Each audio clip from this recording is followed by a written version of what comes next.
Hi, everybody. We're back. I trust y'all had a good holiday, good Christmas, Happy New Year. If anybody had any birthday, happy birthday. I had a birthday in January. This month is Juanita's birthday. I called Juanita about a week, 2 weeks ago, and I said, can I come back, start back up again? The last time we were together, we talked about love. We spent a lot of time on love. It was, like 6 weeks? 6 weeks we spent talking about love, deep dive into it. God is complicated.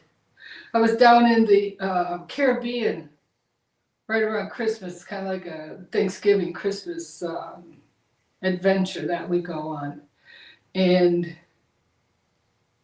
because we don't, there's no Christmas, we don't need Christmas presents, so we just go to the Caribbean.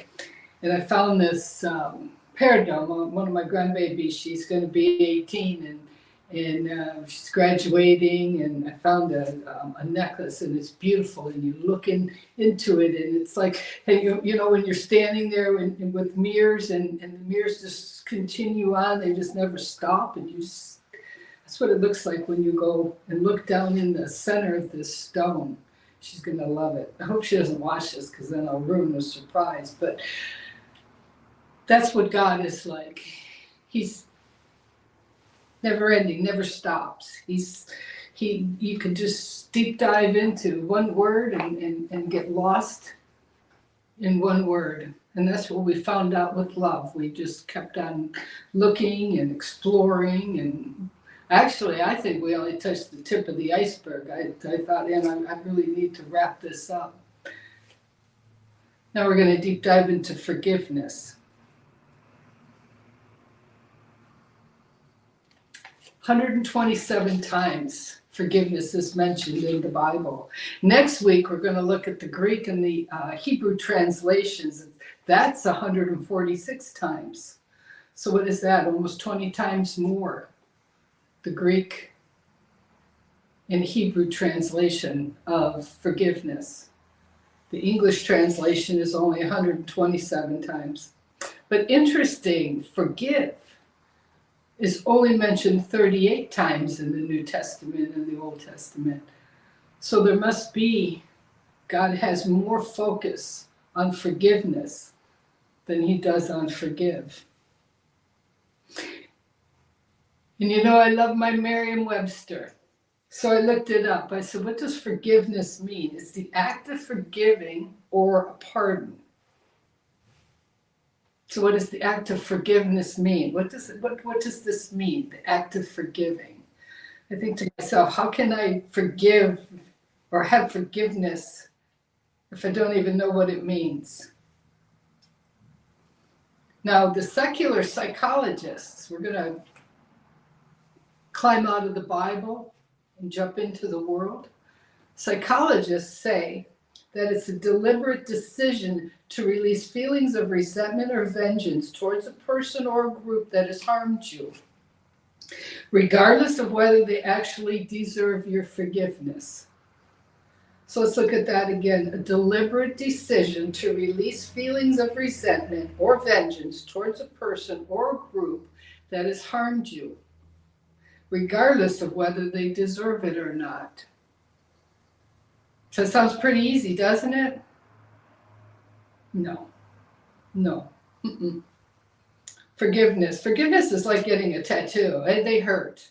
And if anybody ever tells you that a tattoo doesn't hurt, that's no. And forgiveness is not easy. It's easier to hug it, hold it, pet it, rub it, shine it up, throw it over your shoulder and carry it all around with you, hoping that someday you'll get your vengeance on that person that did you wrong. Or, like it says in Genesis 19:34, fire and brimstone. I don't know about you, but I know I've looked up and said, Lord, throw some fire and brimstone on them. They've been mean to me.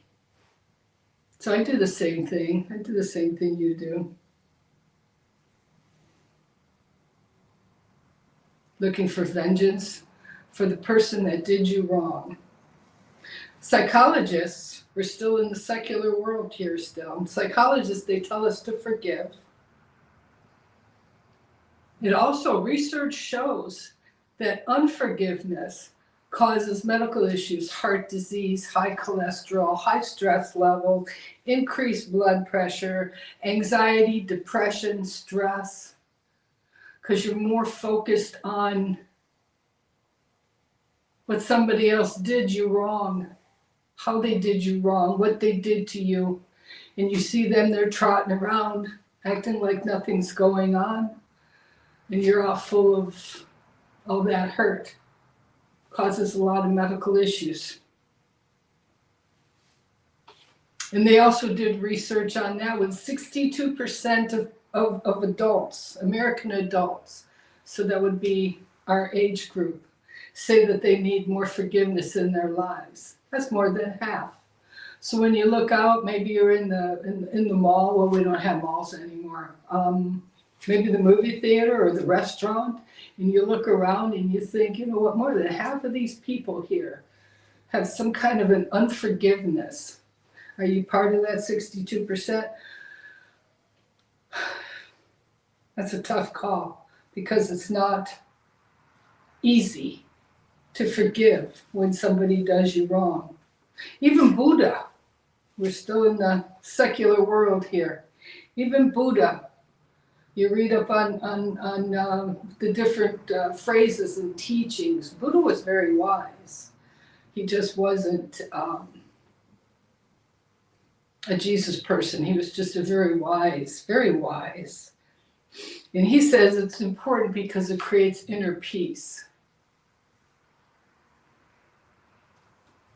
The Alcoholic Anonymous, the AAs with their 12 steps, they teach forgiveness. One of their steps, go, either ask for forgiveness or forgive. Although they don't say go to God, they say go to your higher power, because they kind of want it to be a universal thing. Even the Quran, Allah, teaches us to seek a sound heart, a heart that is free of burdens of the worldly affairs. Even Allah teaches that. The Quran says, and let them pardon and overlook. Would you not like that Allah should forgive you? And Allah is forgiving and merciful. So you've got Buddha, psychologists, Allah, the Alcoholic Anonymous. So why are we discussing all these different groups that are the non-Christian groups? Because it's very important to understand that God created us and he put him in each one of us. Non-believers have God in them too. They just choose to look outside of his realm of teaching, emancipated in a secular way, where we draw in a biblical way. So how do we forgive and stay sane?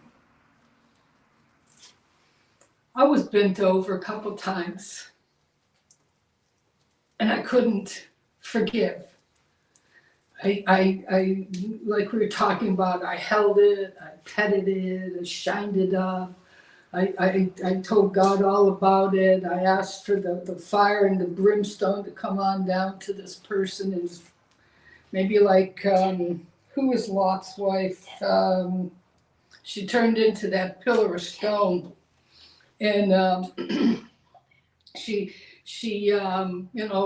make this person into a pillar of stone too, because they did me wrong.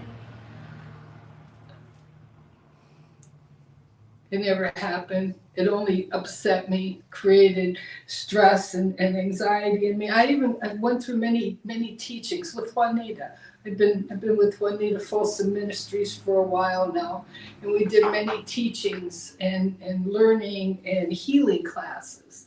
I went through a lot of healing classes with her, the Theopaustics and the dream classes and the art of hearing God's voice, many different classes.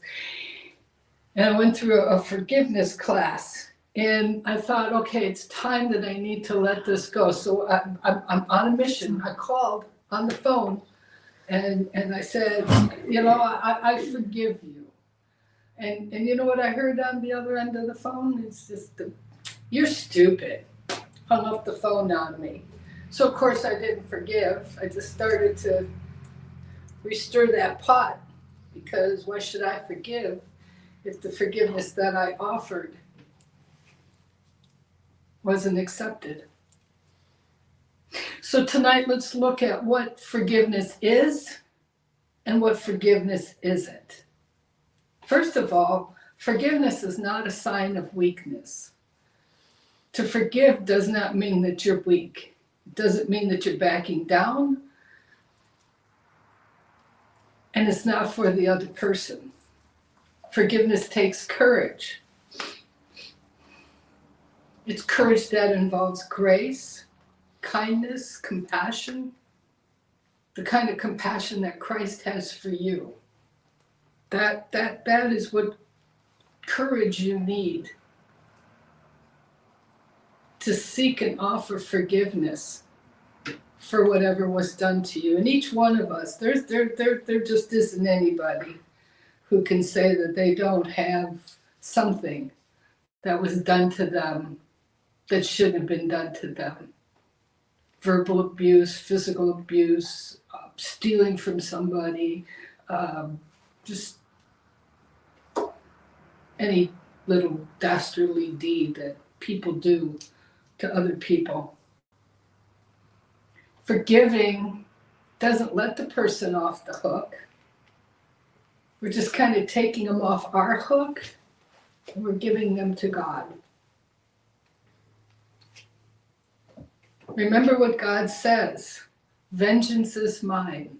Sometimes, and it has happened in my life, we get to see what happens. But most of the time, we just have to know that somehow, some way, God's going to do the vengeance to make our hearts not hurt. You know?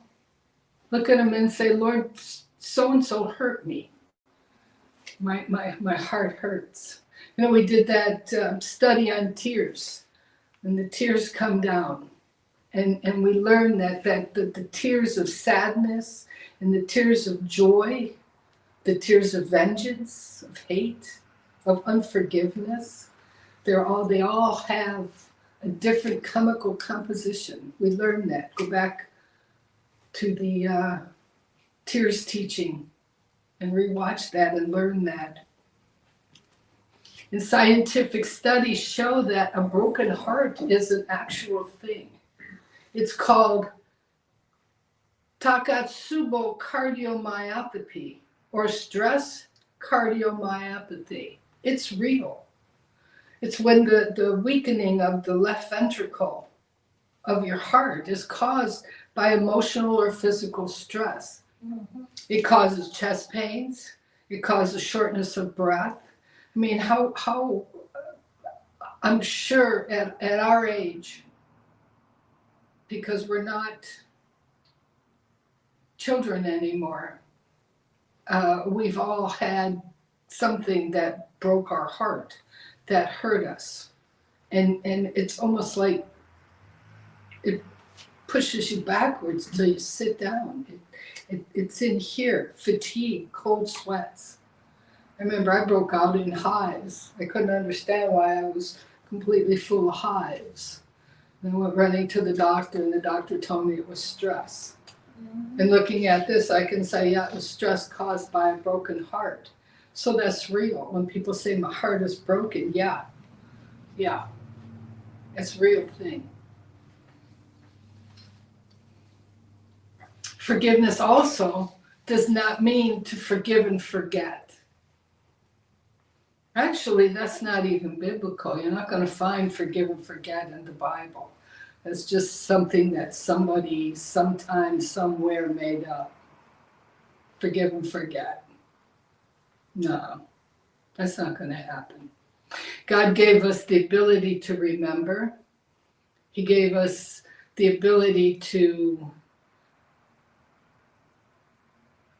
sometimes forget. I mean, there's portions of my life where I run into somebody that I knew many years ago, and they say, oh, remember when we did this and when we did that, and I'm just standing there with a blank face thinking to myself, no, actually I don't remember that. I don't know why I don't have memories of certain things, but other things I remember vividly. So to forgive and forget, no, it's not going to happen. However, God does instruct us to forgive one another. He does tell us to forgive one another. So that goes back to a couple of pages ago. How do we do that? How is that possible? How do you forgive somebody? And if you don't even try, because the one that I told you my little story, the one that hung up on me, called me names and hung up on me, I was willing to forgive, but after that I thought, why should I? Why should I if my efforts went unnoticed, unaccepted, unwanted? Why should I put an effort forth? But then I realized that it's kind of hindering my fellowship with God. And what's more important, the day you're up at the pearly gates on Judgment Day, or sitting here with unforgiveness? I was watching a TV show, and it was one of those hour-long murder mystery shows, one of those detective shows, and they had the fellow in the interrogation room, and he was kind of a shady character, and they were really nailing it to him and trying to get him to confess to doing this murder, and they were actually being kind of ruthless with this fellow, and he looked up and he says, I might not look like it, but I am a God-fearing man, and I know that one day I'm going to go and stand up in front of the great I am, and I don't want to have to answer questions that I don't want to answer. So no, I didn't kill so-and-so.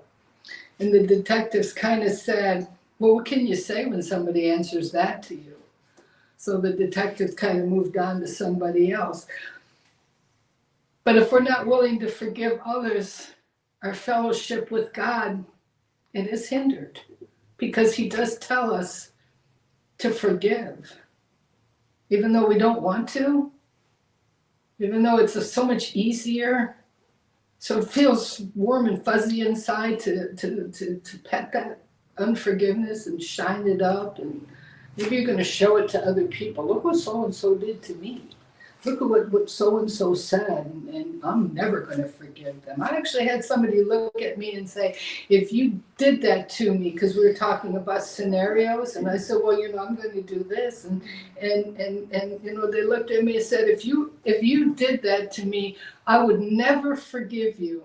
I had to sit down. That one shocked me. Now, of course, through a little bit of discussion, then they realized where I was coming from. And but that one kind of sticks here, thinking to myself, I got to be careful around you, because who knows when the daggers are going to come out. That's kind of ruthless. But forgiveness is different from trust. So we forgive and forget, just put that away. You're not going to forget what's going on, and you're not going to forget it. But trust.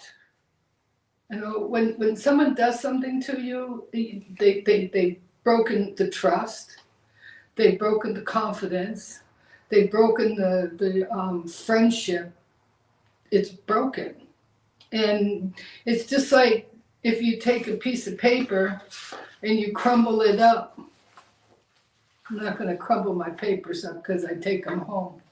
But if you crumble the paper up into a wad, and then you say, "Oh well, okay, I'm so sorry that I crumpled your paper up," and then you spread it back out again, it's still messed up, and it's not going to be fixed. You can't even iron. Yeah, you could take an iron to it. My grandma, she used to iron our money so that when we got our little bit of change in our birthday cards, it was nice and crisp and ironed. But the old bills still looked old. So the trust is gone.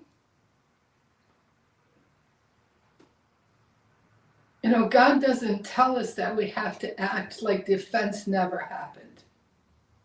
He doesn't tell us that.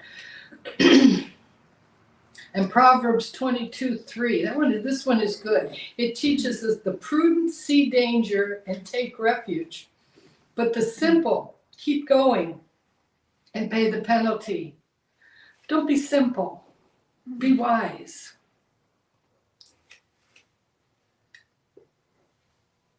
God gives us discernment. When you walk with God, He gives you different abilities. They're not like superpowers. You're not going to be like Wonder Woman or Superman. That's not a reality. But He gives you discernment. He gives you compassion. He makes these traits in you better. So you can see, you can feel. That's that inner self in you that says, not that one.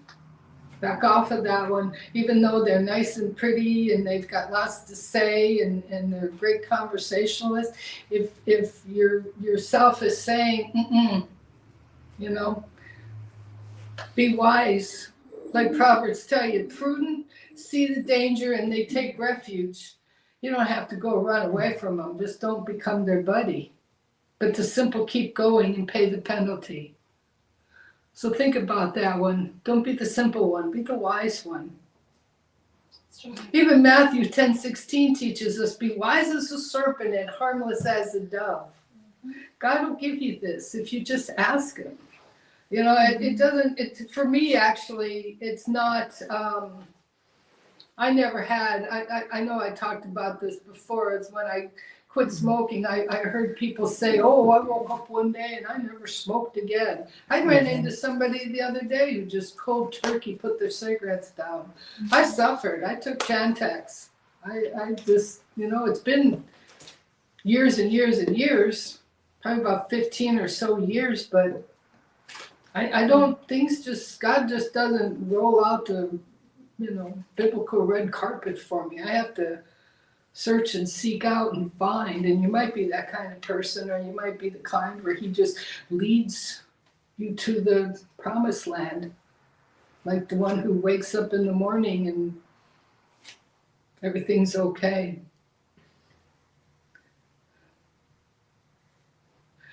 And sometimes the pain of some things that are done to us are so intense that we will never forget them. Just because you don't forget them doesn't mean that you can't forgive them. Maybe you're not supposed to ever forget them. Maybe that's a lesson to learn, to be wise, seek out the discernment that God places in you, so that you'll be like Proverbs, the prudent see danger and take refuge. Go hide in God's robe. He's got many crevices that you can hide in. The devil can't find you. Seek refuge in Him.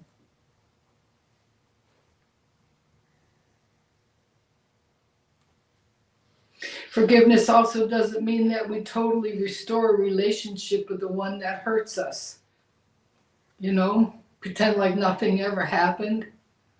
But what is that called? The white elephant in the room. There's this big thing hanging in the room while we're all pretending that everything is fine.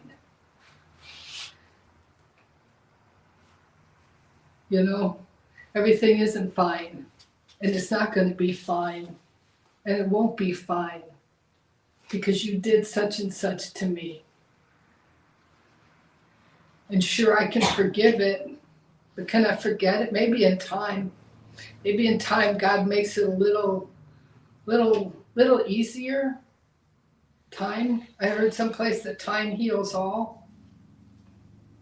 But no, something did happen. The trust was broken. The abuse did occur. These things happened. Don't minimize what you felt. Don't excuse what was done to you. But that doesn't mean that you have to hold on to unforgiveness. You can forgive.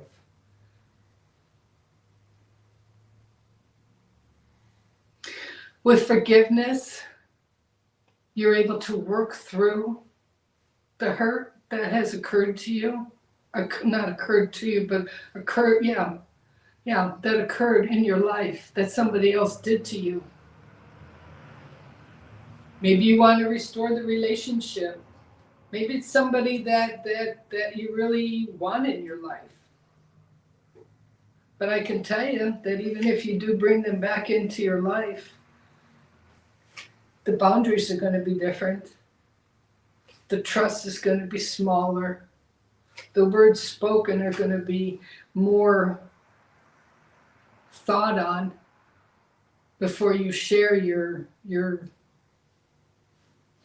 details, because we all know we can't share everything with everybody, because some people just have the need to talk away. Even though you tell them it's a secret, they just say, well, I didn't know. I didn't know I wasn't supposed to tell anybody. Well, I didn't hear you when you told me I wasn't allowed to say something. Next thing you know, everybody knows your business and your secrets. We all have them. There isn't anybody who doesn't have some kind of a secret. And the only one who really needs to know those secrets is God. God. Now here's an interesting analogy. The desire for vengeance is like, if I don't know if you've ever done that. When you get so mad at somebody, you take your finger, and you're gonna just shoot them down.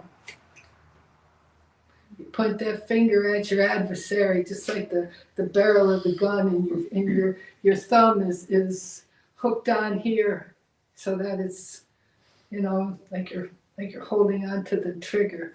But what about these three fingers here? They're pointing right back at you.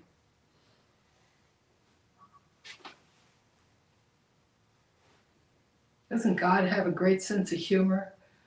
We think we're doing some dastardly thing. Remember the fire and the brimstone? We're going to go up there and get a shovel full all on our own. And bury that person, turn them into some salt and blow them away, because we don't like them anymore. We're gonna what's pointing back at you.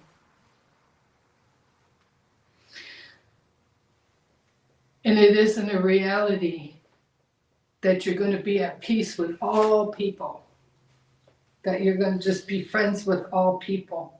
We learn that in Romans 12:7. We're not. There's going to be people that just you don't care for. I'm sure you are not cared for by some people too. It shocks me. I think, oh no, not everybody likes me. Here I think I'm a likable person, but that person that you don't care for probably thinks that they're a likable person. So we're not all going to mesh with each other. Doesn't mean you don't have to be nice. Just be nice from the other side of the room. Be cordial from one time.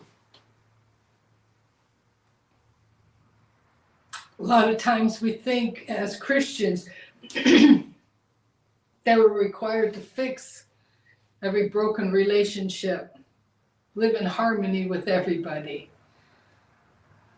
world peace. But think about that one. Who's the prince? Who's the prince of the world? Mm-hmm. So where are you going to find world peace when the prince of the world is chaos? Mm-hmm. Some relationships, they're just not going to work out. And it's okay. It's okay to walk away from that. The ones that I struggle with is when I still, and I'm working on it, I work on it all the time. I say, I just don't like so-and-so. And I'm constantly told by a friend of mine that you're not allowed to say you don't like so-and-so. You're supposed to say, I just don't care for how they are or something like that. I should write it down because that's a struggle that I have. And, God knows all of our struggles. And he knows that deep down inside we are truly, truly working on ourselves so that when we get up there and we see the pearly gates and we walk on through and we have to stand there and testify to our lives. We're asked the least amount of questions. So how do you know if you've actually forgiven someone? You don't want to hurt them anymore. That's how you know. So, think about that, meditate on that.